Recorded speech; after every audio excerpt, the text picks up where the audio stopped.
सुख प्राप्त करने का बनाने के बाद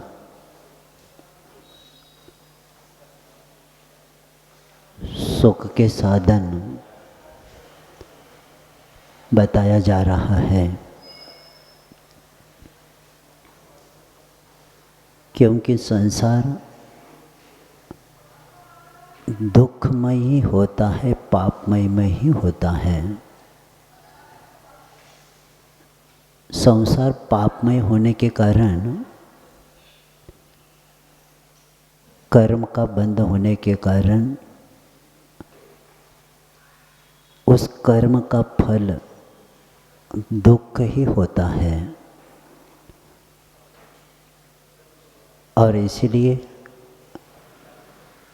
उस दुखों में से हमें उत्तम सुखों में पहुंचाने वाला धर्म ही है।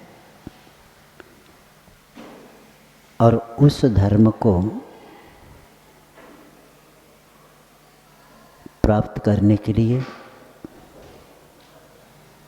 श्रद्धा के स्थान है वीतरागदेव निर्ग्रंथ गुरु और सिद्धांत शास्त्र। क्योंकि ये सम्यक दर्शन प्राप्त करने के साधन है। जब तक वीतराग पर श्रद्धा नहीं होती, हमारे विश्वास नहीं होता, तब तक आत्मशक्ति केंद्रित नहीं हो सकती। जहाँ आत्मशक्ति केंद्रित हो जाती है तो हमारी शक्ति जो इधर उधर बाहर से प्रभावित हो रही थी, उस शक्ति को केंद्रित होते ही हमारे कर्मों की निर्जरा प्रारंभ हो जाती हैं। और इसीलिए समदभद्राचार्य कहते हैं, एक बार आपको परीक्षा करना पड़ेगा, क्योंकि प्रत्येक जीव को निर्णय करने के लिए उस तत्व को समझने के बाद वो नियम से सत्य की खोज कर ही लेता है। और एक बार सत्य का ज्ञान हो गया, धर्म का निर्णय हो गया, तो पुनः उसमें शंका नहीं होना चाहिए। क्योंकि शंका होने का कारण अपने मन के अनुकूल नहीं हुआ तो हम उस पर शंका कर लेते। कर्म सिद्धांत जानने वाला व्यक्ति कर्म के उदय में प्रतिकूल भी हो जाए, लेकिन सम्यक ज्ञान के द्वारा वह जान लेता है कि ये मेरा कर्म का उदय है, कि इसके ऊपर थोपता नहीं हो। और ऐसे समय उस निशंकितांग और निकांक्षितांग को हम सुन के आए हैं, क्योंकि सहनशीलता जब अपने पास आती है तो कर्म के उदय को हम स्वीकार सकते हैं। समदभद्राचार्य आदिनाथ भगवान की स्तुति करते हुए सहिष्णुता एक शब्द देते हैं। जहाँ सहिष्णुता यानी सहनशीलता होती है, वही व्यक्ति समता के साथ उसको क्या करता है, सहन कर लेता है। और निष्काम बुद्धि से फल की इच्छा नहीं रखते हुए वह कर्तव्य समझ के धर्म करता है। कर्तव्य और कार्य में अंतर होता है। कार्य सांसारिक होता है और कर्तव्य आत्मोन्नति की क्रिया होती है। प्राय करके सांसारिक क्रिया करते हुए कभी कभी कहता है कि मेरा एक कर्तव्य है। जिस कार्य के द्वारा पाप होता है वह कर्तव्य में नहीं आता, वह कार्य में आता है। और जो क्रिया करने के बाद आत्मोन्नति होती उसको कर्तव्य बोलते हैं। तो वह अपना कर्तव्य करता रहता है और इंद्रियजनित सुख कमाने के लिए वह व्यक्ति प्राय करके संसारी इंद्रिय सुख की प्राप्ति करने के लिए ही न्याय अन्याय पुण्य पाप की ओर नहीं देखता। कौन सा सुख? इंद्रिय सुख के पीछे उस सुख को प्राप्त करने के लिए न्याय क्या है, अन्याय क्या है और पुण्य क्या है और पाप क्या है, इस पर उस समय दुर्लक्ष्य करता है। और इसके कारण और कर्म से कर्म का बंध कर लेता है। इसलिए आचार्य कहते हैं कि कर्मों के अधीन अंत से सहित दुखों से मिश्रित और जो पाप का कारण है, ऐसी सुखों की कभी भी इच्छा नहीं करना, इसकी आकांक्षा नहीं करना, क्योंकि ये कर्म बंध के लिए कारण है। इंद्रिय व्यापार शुभ भी होता है, अशुभ भी होता है। अपनी इंद्रियों का सदुपयोग करना है। उपयोग और उपभोग दो शब्द आते हैं।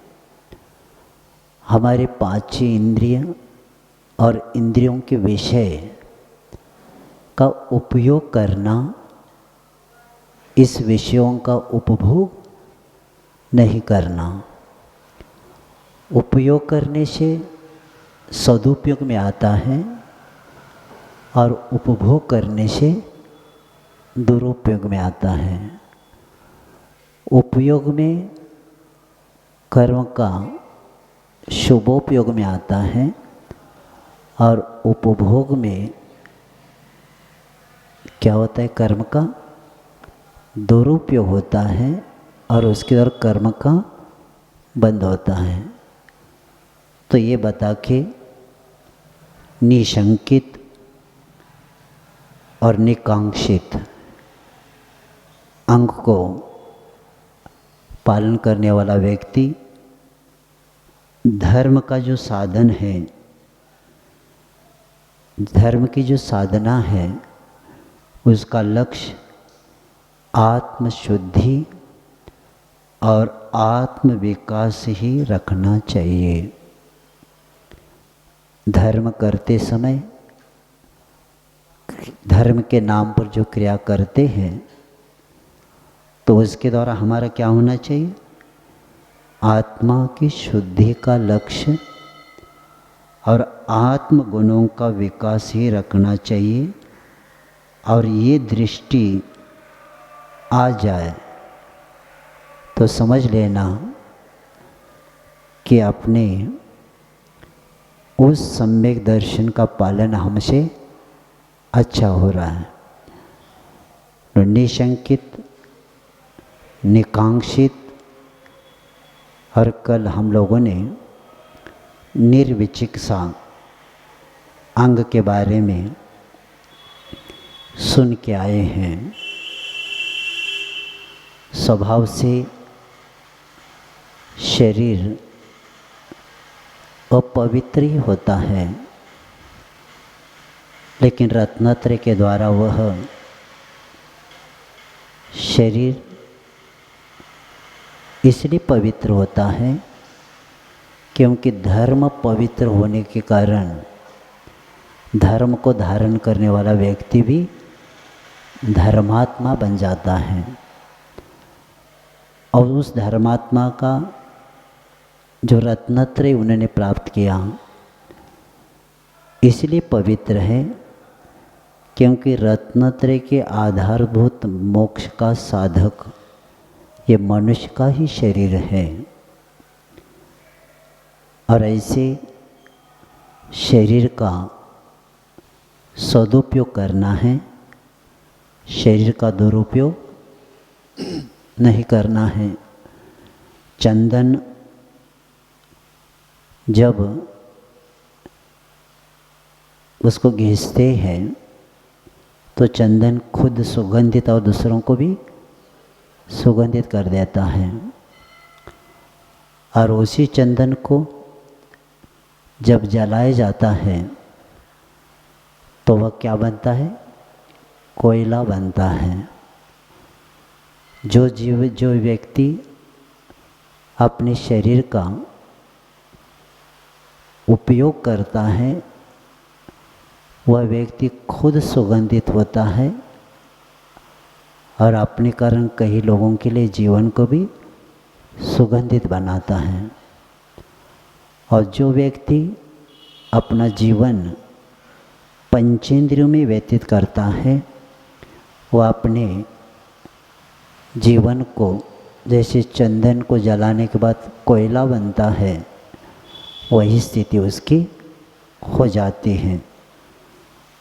तो ऐसे रत्नत्रय को धारण करने वाले उस शरीर के बारे में और ऐसे रत्नत्रय के जब जहाँ भी चरण पड़ते हैं तो वहाँ की भूमि भी क्या हो जाती है? पवित्र बन जाती हैं, क्योंकि चलते फिरते तीर्थ शब्द आता है। आचार्य कुंदेव कहते हैं कि कहीं जड़ तीर्थ होते हैं और चेतन तीर्थ होते हैं। जो जिस क्षेत्र पर होता है वो कैसा होता है क्षेत्र? जड़ तीर्थ होता है। लेकिन मुनि राज रत्नत्रयधारी के लिए क्या बताया? चलते फिरते तीर्थ बताया है। और ये भी देख लेना, रत्नत्रयधारी का साधना के बाद अंत में संलेखना होने के बाद अंत क्रिया होती है, अंत में क्रियाएं। गृहस्थ की भी अंतिम क्रिया होती है और रत्नत्रयधारी की भी अंतिम क्रिया होती है। सामान्य गृहस्थ आदि की अंतिम क्रिया लकड़ी के द्वारा किया जाता है, घासलेट के द्वारा किया जाता है। घासलेट बोलते मिट्टी का तेल, इसके द्वारा किया जाता है। और रत्नत्रयधारी का अंत्य संस्कार चंदन की लकड़ी, घी, खोबरा ऐसे किया जाता है। ये क्यों किया गया? क्योंकि जिस शरीर के द्वारा रत्नत्रय का पालन हुआ तो उसका अंत संस्कार भी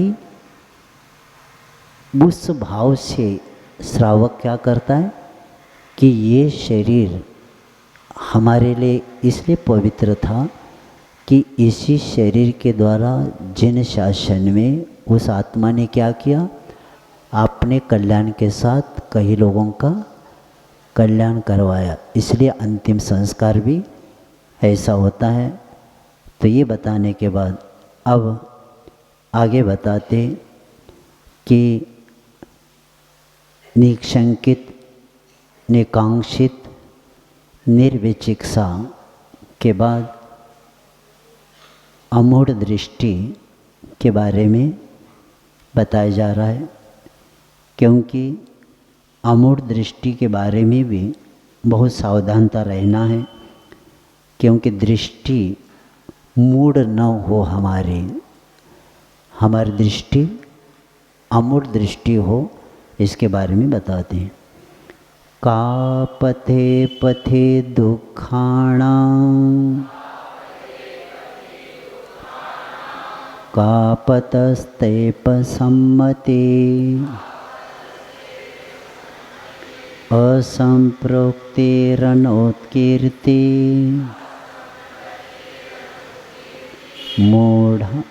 मूढ़ा दृष्टिरुच्यते। हाँ, आचार्य संबतभद्र महाराज सम्यक दर्शन में अमूढ़ दृष्टि गुण के बारे में बताते हैं। या दृष्टि यानी जो दृष्टि दुखानाम, दुखों के पथी, वह दुखों का जो मार्ग है, उस मार्ग का स्वरूप बताया जा रहा है।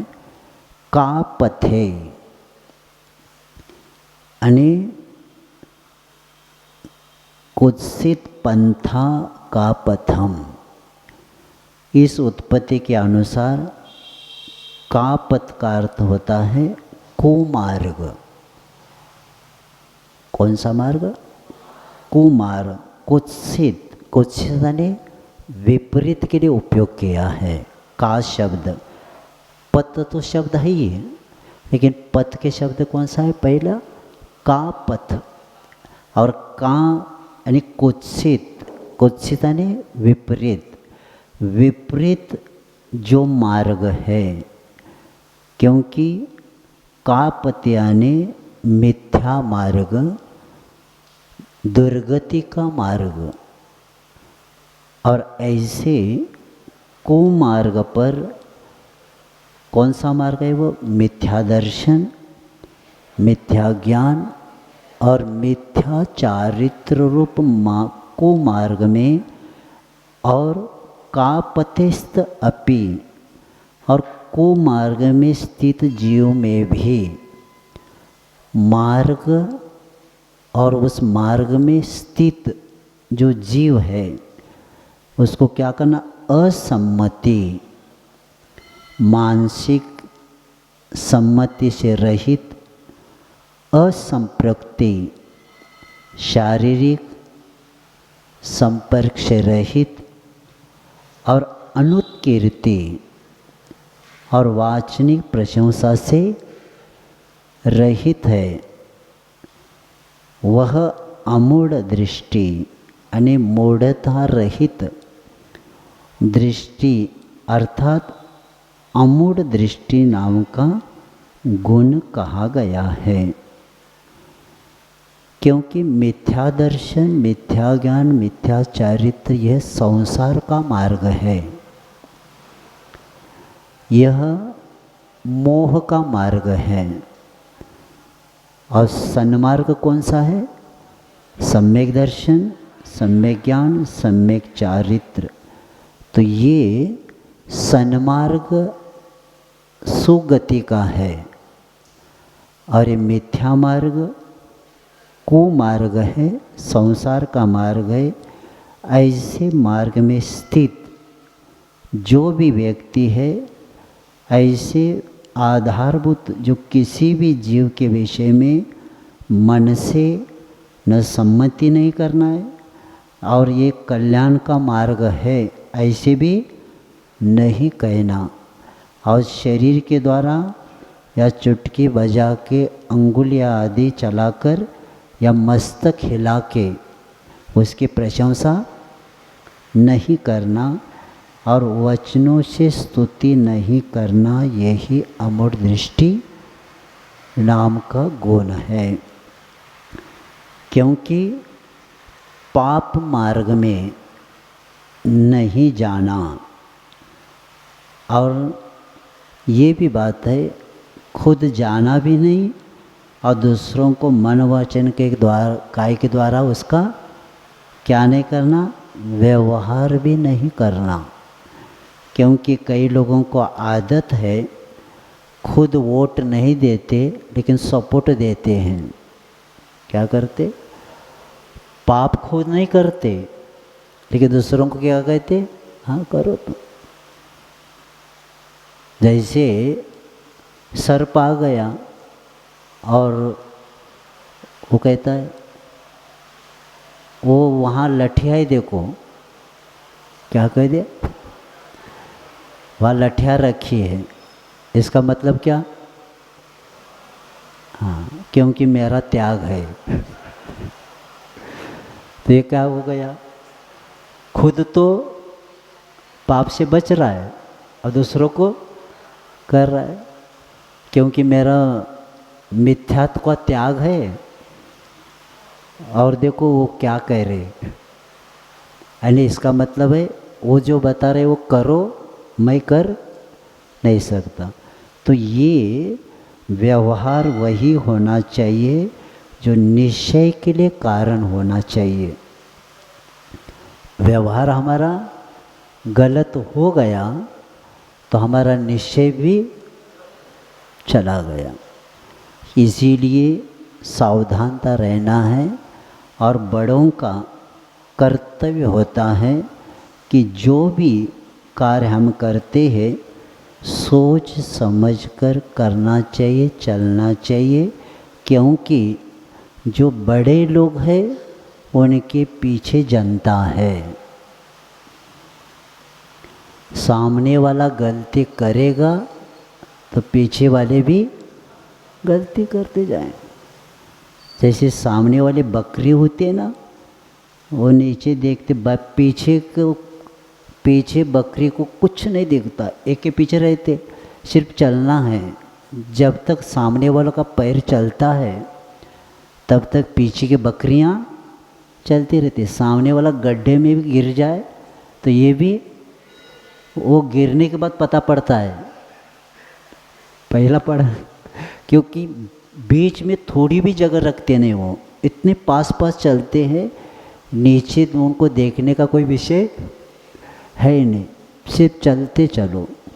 तो उसी तरह बड़ों का कर्तव्य होता है कि अपने पीछे जनता या परिवार लोगों का कर्तव्य होता है, मैं गलत करूँगा तो हमारी पीढ़ी पीछे पूरी क्या करेगी, गलत करेगी। और बाद में कोई महाराज भी आकर समझाए उनको तो कहते हमारे पूर्वज बहुत स्वाध्याय करते थे, हमारे पूर्वज मंदिर जाते थे, अभिषेक करते थे, इतने धर्मात्मा थे, क्या वो गलत करते थे क्या? क्योंकि धर्मात्मा किसको कहा है कि जिन्होंने तत्व को जान के तत्व के अनुसार धर्म करता है उसको धर्मात्मा कहा है। सिर्फ धार्मिक क्रिया करने से कोई धर्मात्मा नहीं होता। अभिषेक पूजन कर रहा है, रात्रि भोजन त्याग किया है, तो धर्मात्मा थोड़ी कहेंगे हम। क्योंकि अगर मिथ्यात्व त्याग नहीं है और यहाँ तो पूजन करके और बाहर भी जाता है, इधर उधर जाता है, संपर्क में रहता है, सम्मति देता है और उसको अच्छा भी कहता है, तो इसीलिए हम धर्मात्मा नहीं कर सकते। और इसीलिए सावधानता रखना है और अपने परिवार को धर्म सुखी करना है। तो घर में जो बड़े लोग हैं उनको सावधानता से अभी तक के जो पूर्वजों ने किया था, गुरु नहीं मिले होंगे, शास्त्र नहीं पढ़े, इसलिए कहीं वस्तु घर में रखी है, उसको अभी भी पूजा जा रहा है। इधर स्वाध्याय भी हो रहा है, सब क्रिया भी हो रही है, लेकिन जो मिथ्या मूढ़ता हमारे पास है वो अभी भी नहीं छूटा। तो इसीलिए परीक्षा प्रधानी बनना ही चाहिए। और ये क्योंकि हम कई लोग ये भी मानते हैं कि वीतराग कुछ देते नहीं, तो अन्य जो जैन शासन में सरागी देव है, तो उन सरागी देवों के बारे में वे क्या करते कि इनकी आराधना करने से हमारा काम होता है। और कई लोग कहते हैं, आचार्य विद्यासागर जी या और भी, ये देवी देवताओं को नहीं मानते। याद रखना, हम भी मानते हैं, लेकिन जिस रूप में है उस रूप में मानते हैं। कौन नहीं मानता? सरागी को सरागी के रूप में मानते हैं, वीतरागी को वीतरागी की मानेंगे, क्योंकि रत्नत्रय के साथ जो वीतरागी बने हैं वही पंच परमेष्ठ में आते हैं। और जो जिन्होंने वीतरागता प्राप्त नहीं किया, जिन्होंने रत्नत्रय की प्राप्ति की नहीं, तो उनकी आराधना करने से, जब महावीर वर्धमान घर में कितने साल थे? 29 साल थे, 29 को कुछ कम, 30 को कुछ कम है, 30 साल तक घर में रहे, तो भी एक भी अर्घ्य नहीं चढ़ा। किनको? वर्धमान को। क्यों नहीं चढ़ा? जब तीर्थंकर बनने वाले हैं तो एक आध मंदिर में बैठे बैठे एक अर्घ्य चढ़ा देते थे।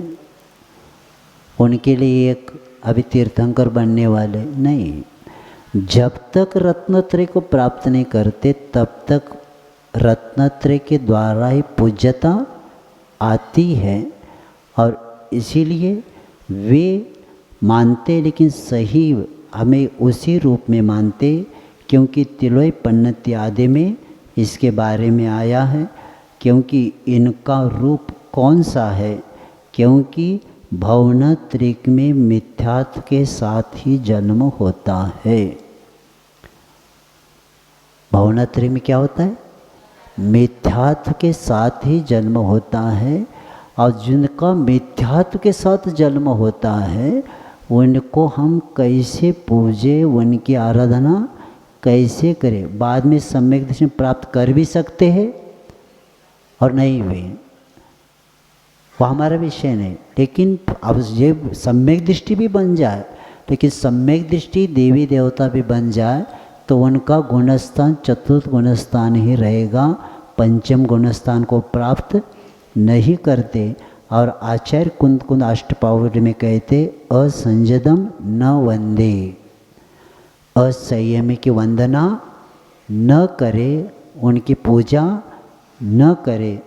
और क्योंकि वे उसी रूप में राग के साथ रहते और सम्यक दृष्टि भी बन जाए, पद के अनुरूप मानना चाहिए। कोई भी आचार्यों ने अभी तक पूजा करने के लिए नहीं कहा। देवी देवताओं की पूजा करने के लिए हमारे कोई भी आचार्यों ने नहीं बताया। इसलिए नहीं बताया क्योंकि श्रावक को पुण्य की वृद्धि के लिए, कर्मों की निर्जरा के लिए पूजा करने को कहा है। जिनका पाप नहीं नष्ट हुआ, जिनके पास कपड़ा है, कपड़े वाले के पास परिग्रह है, और परिग्रह के साथ जैन धर्म में वंदना पूजन आदि नहीं होती।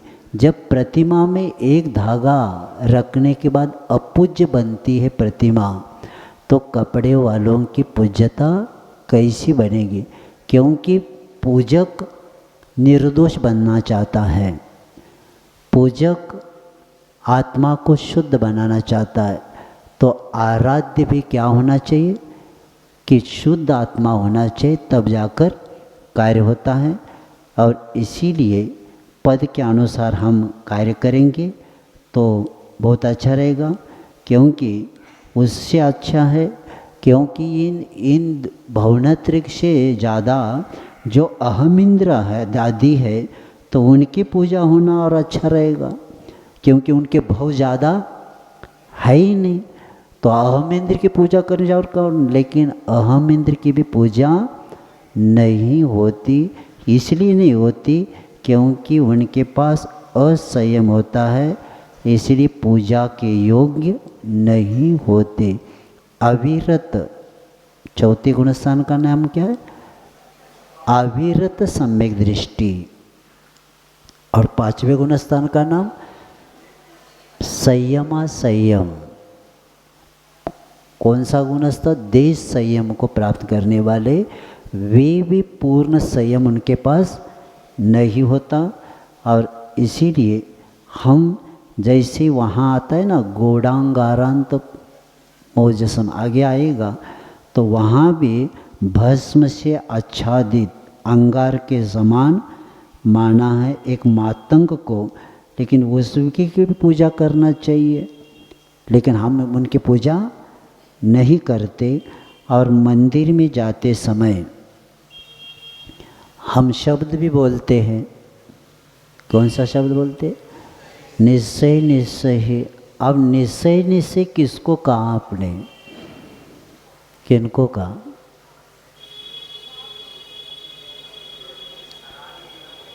यानी पहला आध्यात्म में भी घटाएंगे इसको।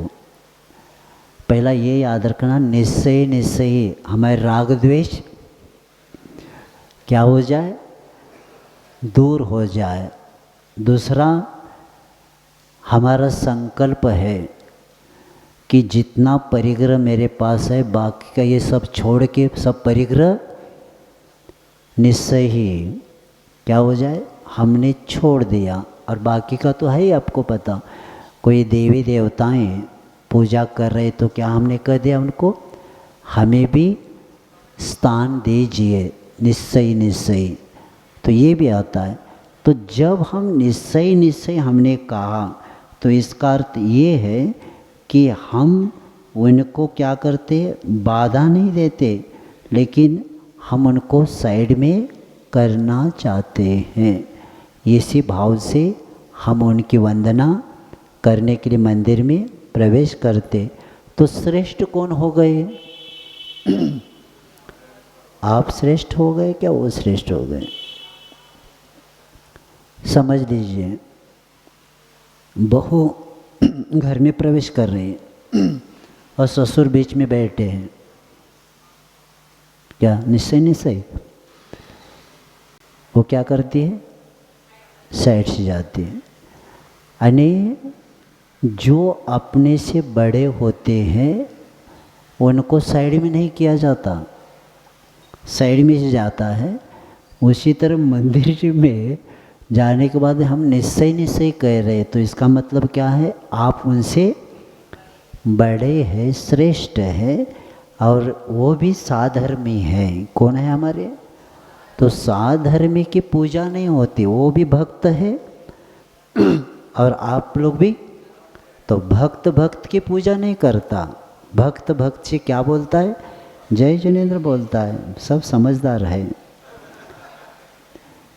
तो इसीलिए लोगों में अरिहंत भगवान जैसे है वैसे वे नहीं हैं, और कई लोगों की मान्यता देते हैं।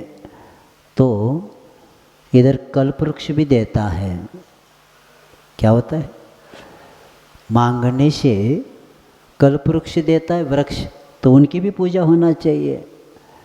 वो चिंतामणि रत्न भी देता है, चिंतन करने से इच्छित पदार्थ की प्राप्ति होती है, उसको क्या बोलते, चिंतामणि रत्न। तो चिंतामणि रत्न भी देता है। चिंतन करने से क्या होता है, चिंतामणि रत्न देता है। और कल्पवृक्ष के पास चिंतन नहीं चलता, वहाँ क्या करता है, मांगना पड़ता है। जब मांगने के बाद वृक्ष कल्पवृक्ष हमें देता है तो उसकी भी पूजा होना चाहिए। चिंतामणि रत्न की भी पूजा अभिषेक होना चाहिए, शांति धारा भी होना चाहिए, उसकी शांति हो जाए हमारी। नहीं, इसीलिए अरिहंत भगवान की एक विशेषता है, बिन जाचे जिन चिंतये धर्म सकल सुख दैन। यानी ये कल्पवृक्ष के पास मांगना पड़ता है, वहाँ चिंतन करना पड़ता है। उन्हें यहाँ बिना मांगे बिना चिंतन करके धर्म सकल सुख देन, सब सुखों को देने वाला कौन है, धर्म है। और इसीलिए हमें लोगों में जो भ्रम उत्पन्न होता है उसी के कारण मार्ग विचलित होने की संभावना होती है और अन्यत्व का समर्थन होने की संभावना होती है।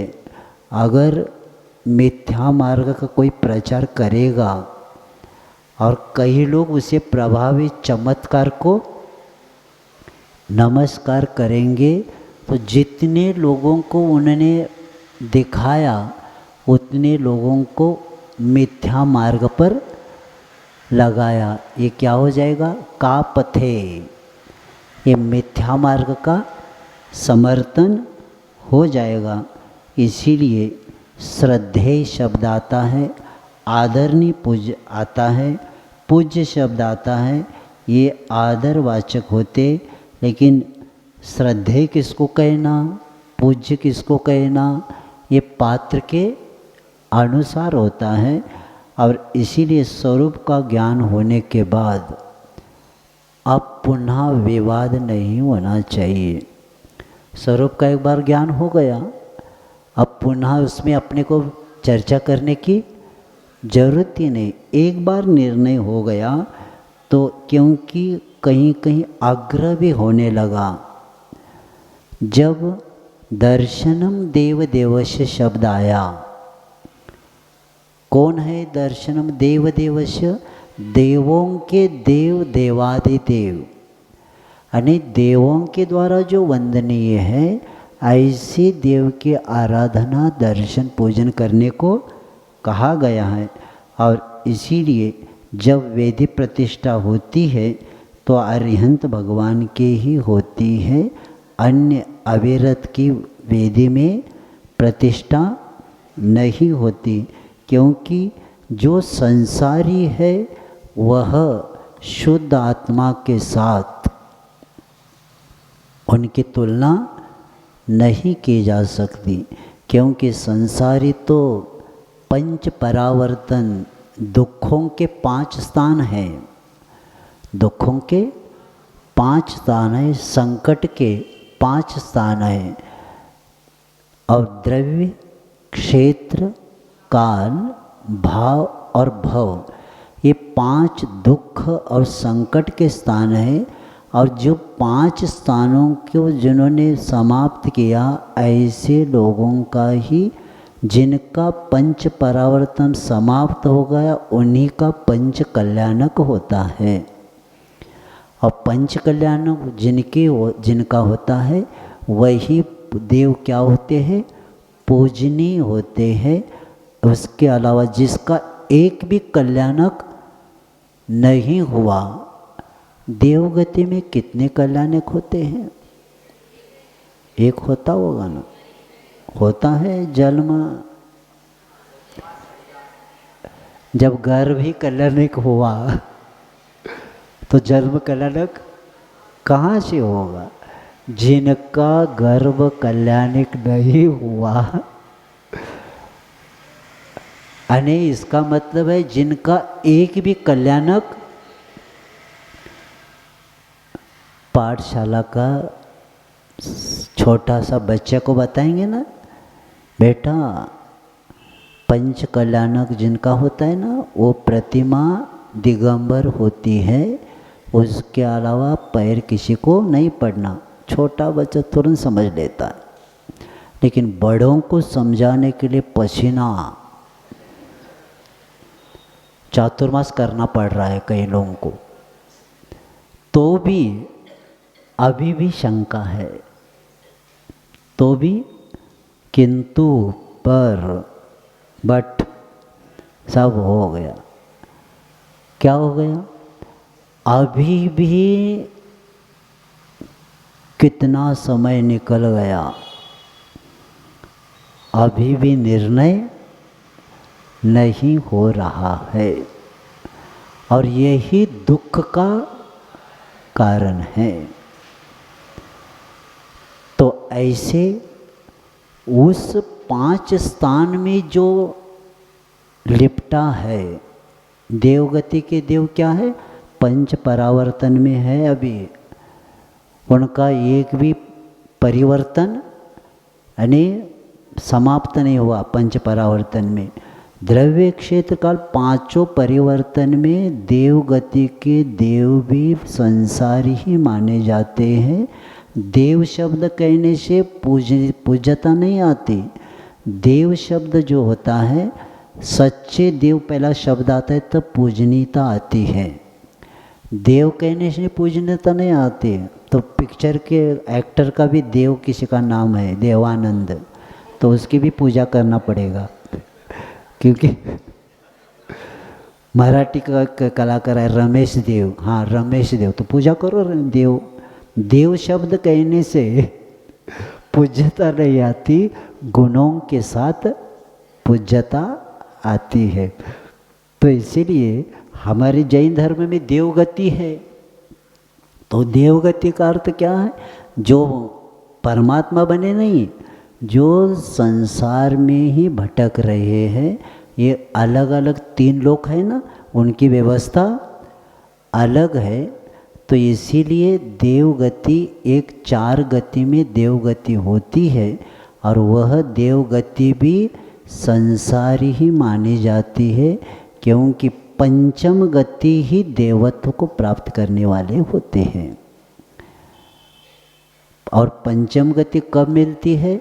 जब मनुष्य गति छूट जाती है, यानी रत्नत्रय की पूर्णता होने के बाद जब वह आत्मा क्या बनता है? परमात्मा बन जाता है। 13वें गुणस्थान को प्राप्त होने के बाद ही दैवत्व उसमें आ जाता है। और ऐसे इसीलिए कहीं लोगों का स्वाध्याय नहीं होने के कारण, इसी के कारण समाज में संघर्ष कई कई गाँवों में होता रहता है।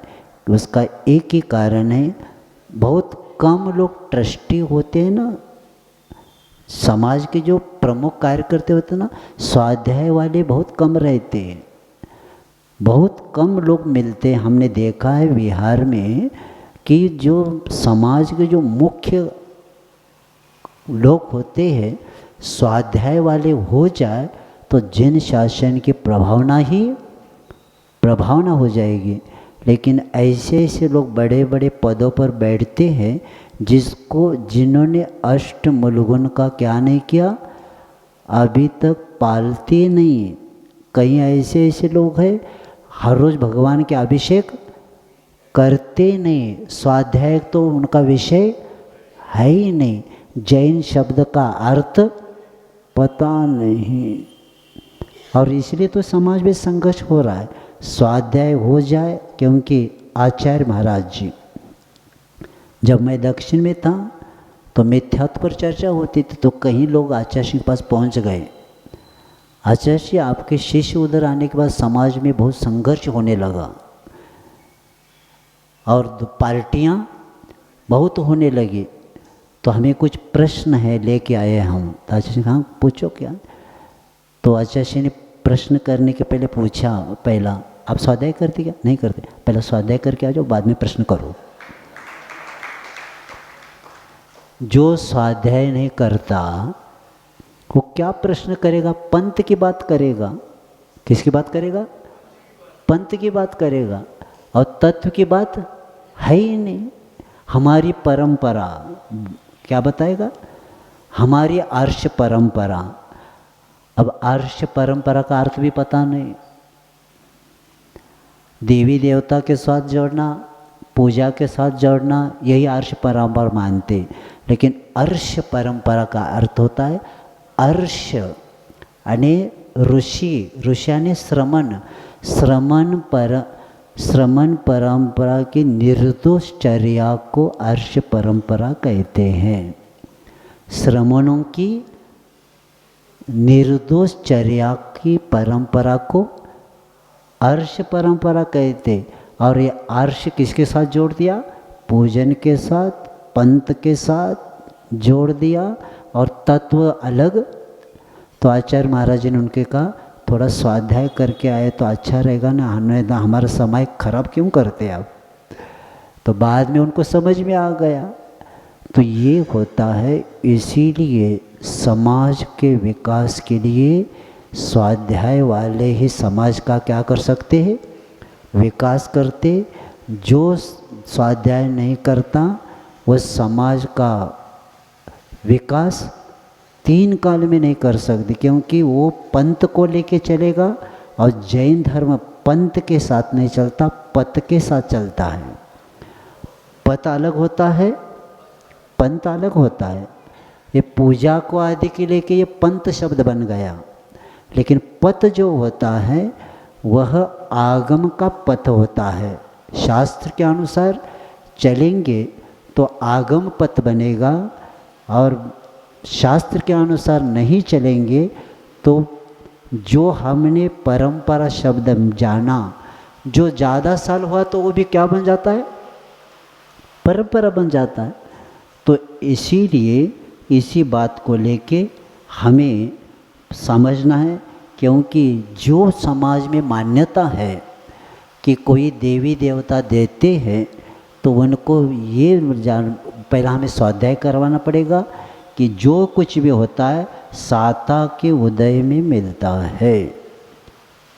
साता का उदय हो तो आपको मिलेगा, असाता के उदय में आपकी मन की इच्छा, मनोवांछित इच्छा की प्राप्ति वस्तु नहीं मिल सकती। क्योंकि असाता क्यों हो रहा है? मिथ्या देवी देवताओं की आराधना करने से असाता हो रहा है।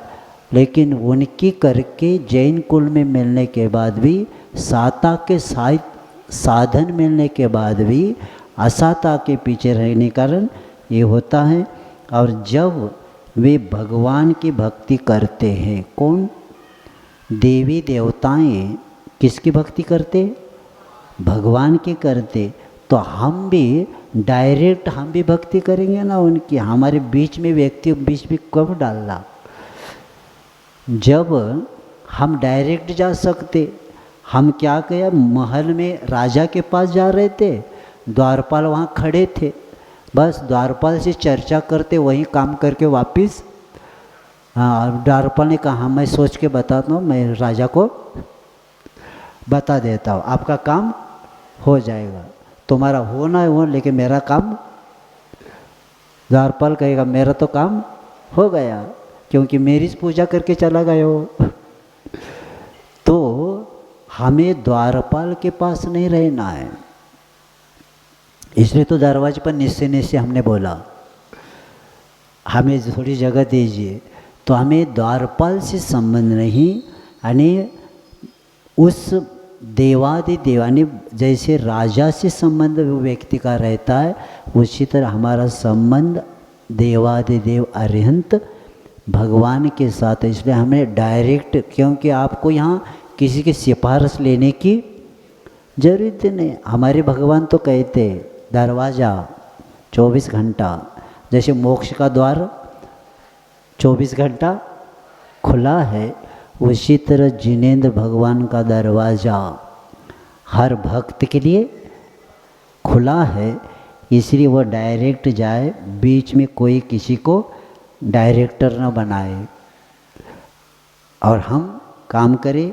क्योंकि देवी देवता अगर पूजा करने को नहीं कहते तो हम क्यों कहते? और ये भी याद रखना, जो देवी देवता किसी के पास आकर कहते मेरी पूजा करो, तो वो सम्यक दृष्टि है ही नहीं।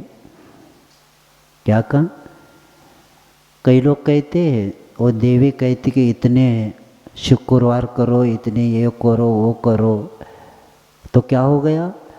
देवी स्वप्न में आकर कहती है मेरी पूजा करो, तो आचार्य कहते सम्यक दृष्टि नहीं है,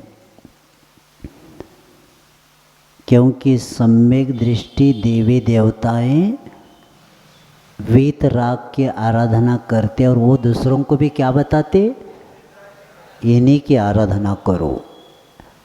खुद की पूजा करके कौन लेता है क्या? मुनि महाराज कहते क्या मेरी पूजा करो? कहते मेरी पूजा करो,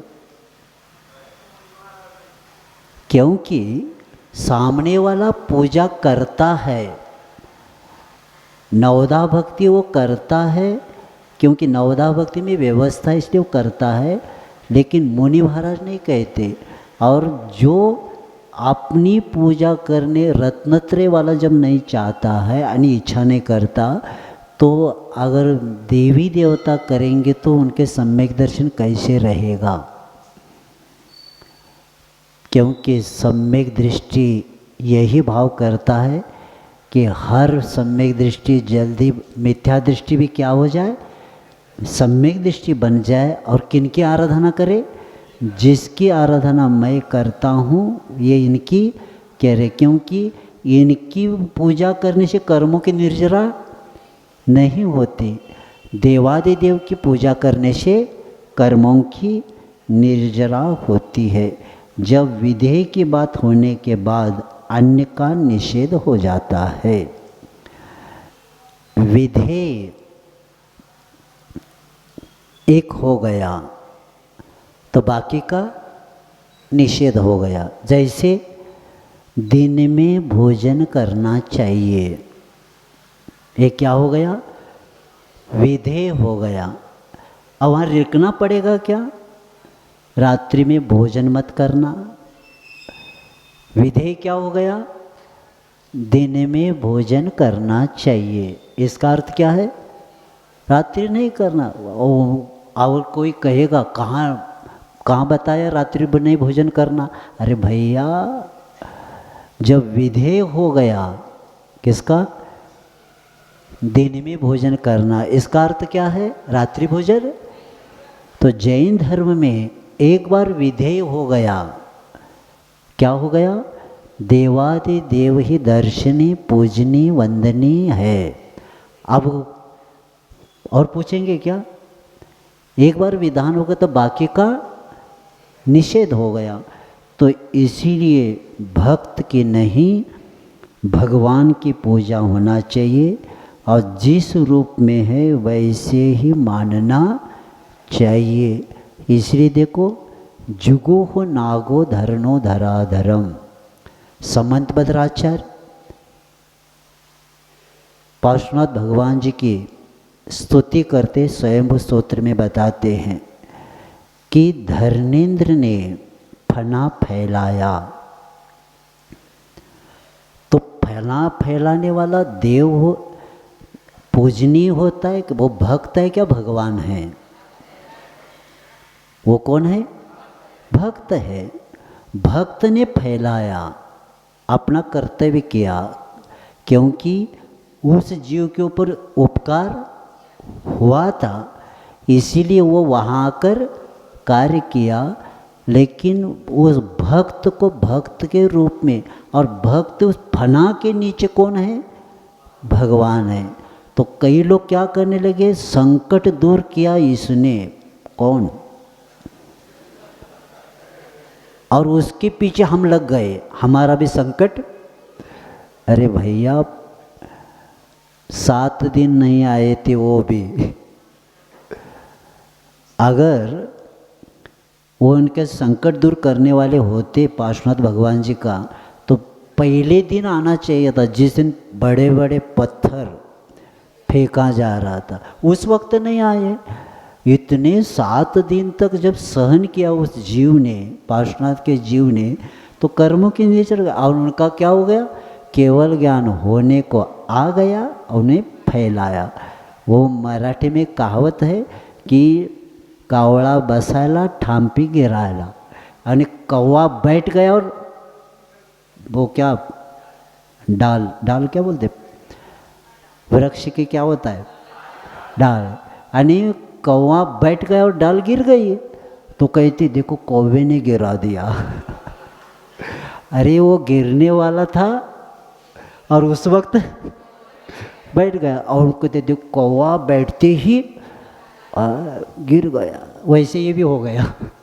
इनको केवल ज्ञान होने वाला था और उसी वक्त वो फैलाया, तो हम उसके पीछे लगे, और जिन्होंने केवल ज्ञान प्राप्त किया उनके पीछे ले गए। तो मराठी में बहुत अच्छी कहावत है ये, कावळा बसायला ठांपी गिरायला। तो उसी तरह केवल ज्ञान होने का समय था और उस वक्त हो गया, तो भक्त ने वो आ गए, लेकिन हम भगवान को छोड़ के क्या किए, उस भक्त को, भगवान को छोड़ के भक्त के पीछे लग गए। क्योंकि प्रतिष्ठा पाठ में कहा है कि प्रतिष्ठा उसकी होती है जो दिगंबर प्रतिमा होती है। समचतुर संस्थान, दिगंबर सिर्फ नहीं चलेगा। कौन सी प्रतिमा की प्रतिष्ठा होती है? जिनके पास शस्त्र अस्त्र वस्त्र आदि कुछ नहीं होता, एक धागा भी नहीं होता। इसीलिए कभी भी याद रखना कि सच्चे देवगुरु शास्त्र के द्वारा ही सन्मार्ग बनता है, क्योंकि देवी देवताओं के द्वारा मार्ग नहीं बनता। और नंदीश्वर भक्ति आपने पढ़ा होगा कि नंदीश्वर भक्ति में देवलोक नाच रहे हैं और अपने ऊपर वो चवर ढोल रहे, क्या भगवान के ऊपर ढोल रहे? नहीं, वो करते करते ऐसा करो ना, जैसे चौके में क्या होता है, ज़्यादा गर्मी लगे ना को, जिसको ज़्यादा गर्मी लगती है ना वो अपने हाथ में लेता है और कहते हैं महाराज का निमित्त करता है और ऐसा करता है खुद को। तो उसी तरह देवलोक भी ऐसे करते करते ऐसे करते होंगे ना? नहीं करते, क्योंकि किसके ऊपर ढोला जा रहा है? तीन लोक के नाथ के ऊपर, क्योंकि अपने ऊपर नहीं है, क्योंकि त्रिलोक के नाथ के ऊपर ही ये चवर आदि ऊपर ढोला जाता है। उसी तरह देव गति के देव भी नाचते नाचते उनकी वंदना पूजन करते रहते। और देखने का पंच परमेष्टि में 5 परमेष्टि मंगल कितने हैं? 4 मंगल है, अरिहंत मंगल, सिद्ध मंगल, साहू मंगल और केवली प्रणिधर्म मंगल है। और मंगल ही पूजनीय होते हैं, बाकी के देवी देवता मंगल में नहीं आते। इसलिए तो दंगल हो रहा है समाज में, जो स्वाध्याय नहीं करता उसी का होता। और यहाँ तक बताते हैं कि मूढ़ दृष्टि वालों के संपर्क में आने से व्यक्ति भी वैसा बन जाता है। मूढ़ दृष्टि जिनके होते ना, उनका बहुमत हो गया ना, तो बाकी के प्रभावित उससे होते और पूरा समाज का वातावरण बिगाड़ देते। तो इसीलिए मूढ़ दृष्टि के संपर्क से बचते जाना, क्योंकि उन्हीं के कारण भी गड़बड़ होता है। और कई लोग पूछते हैं, मिथ्यात्व का त्याग होने के बाद कई लोग घर में बड़े रहते और कोई रहते, कोई राम राम कहता है तो राम राम कहने से दोष लगता है क्या? कई लोग कहते घर में बड़े लोग होते तो ये पैर छूते हैं सास के, बहू, ससुर के आदि, तो ये दोष लगता नहीं। ये समाचार में आता है। किसमें आता है? जय जिनेन्द्र ये समाचार में आता है, अभिवादन में नहीं आता। अभिवादन अलग और समाचार अलग। तो एक दूसरे को क्या बोलते हैं आप लोग? जय जिनेन्द्र बोलते हैं। ये जय जिनेन्द्र किस में आता है? समाचार में आता है। समाचार करने से दोष नहीं लगता, अभिवादन करने से दोष लगता है। नमोस्तु कहेंगे तो दोष लगेगा, क्योंकि जय जिनेन्द्र का अर्थ क्या होता है? हाँ, क्या? जिनेन्द्र भगवान को जय जिनेन्द्र। अच्छा, ये पहले पूछना पड़ेगा आपको, आपका क्या लक्ष्य है? जय जिनेन्द्र का अर्थ होता है जय हो जिनेन्द्र का? नहीं, जय, जय यानी क्या? सामने वालों को हम कह रहे जय प्राप्त करो, किसके ऊपर? मिथ्यात्व, अज्ञान, कषाय, असंयम के ऊपर जय प्राप्त करके आप क्या बनो? जिनेन्द्र बनो। अब यहाँ से शुरू करना पड़ेगा। जैन, बाद में जय जिनेन्द्र। जय जिनेन्द्र करने से आपके कर्मों की, क्यों मालूम है? आपने सामने वालों को जिनेन्द्र बनने की भावना आपने रखी कि जय प्राप्त करो, मिथ्यात्व, कषाय, असंयम और इंद्रियों के ऊपर विजय प्राप्त करके आप भी क्या बनो? जिनेन्द्र बनो। ये भाव ऐसे, इसीलिए जय जिनेन्द्र बोल के ही मुख खोलना। क्यों खोलना? इसलिए खोलना कि जितने लोगों को जय जिनेन्द्र करेंगे ना, उतने लोगों की भगवान बनने की भावना हमने भाई, इसलिए कर्मों की और दूसरी की भावना भाते भाते अपना का पे काम हो ही जाता है। तो इसीलिए जय जिनेन्द्र ये किस में आता है? समाचार में आता है। और पाक्षिक श्रावक है आप लोग। आप कौन से श्रावक हैं? कितने प्रकार के श्रावक होते हैं? कितने? इतने प्रकार के? कितने प्रकार के श्रावक? 3 प्रकार के श्रावक होते हैं, पाक्षिक, नैष्ठिक और साधक। पाक्षिक श्रावक जो जिनेन्द्र भगवान का पक्ष लेता है, सच्चे देवगुरु शास्त्र का पक्ष लेने वाला पाक्षिक। प्रतिमाधारी नैष्ठिक, जो निष्ठा के साथ आगे बढ़ रहा है, प्रतिमा लिया है उसको क्या बोलते? नैष्ठिक। और जो संलेखना की तैयारी कर रहा है वह साधक। तो इसीलिए पाक्षिक श्रावक बने बिना जैन धर्म का विकास होने वाला नहीं है। जैन धर्म का ह्रास होने का कारण यही है, दल बदल, पक्ष बदलते रहते हम। कभी जिनेन्द्र भगवान का पक्ष, तो बाकी के अभी चातुर्मास में बहुत पर्व आते तो पक्ष बदल देते। तो इसीलिए जो निष्ठावान होता है, क्या होता है? जो अपने पार्टी के प्रति बहुमान होता है, वह एक पक्ष वाला होता है। जैसे पार्टी का बहुमान वाला व्यक्ति अपना पक्ष कभी छोड़ता नहीं, उसी तरह देवगुरु शास्त्र के प्रति जिसके पास बहुमान होता है, वह व्यक्ति जिनेन्द्र भगवान का ही पक्ष लेता है, दूसरों का नहीं लेता। तो पाक्षिक श्रावक बनना जरूरी है। समय आपका हो गया।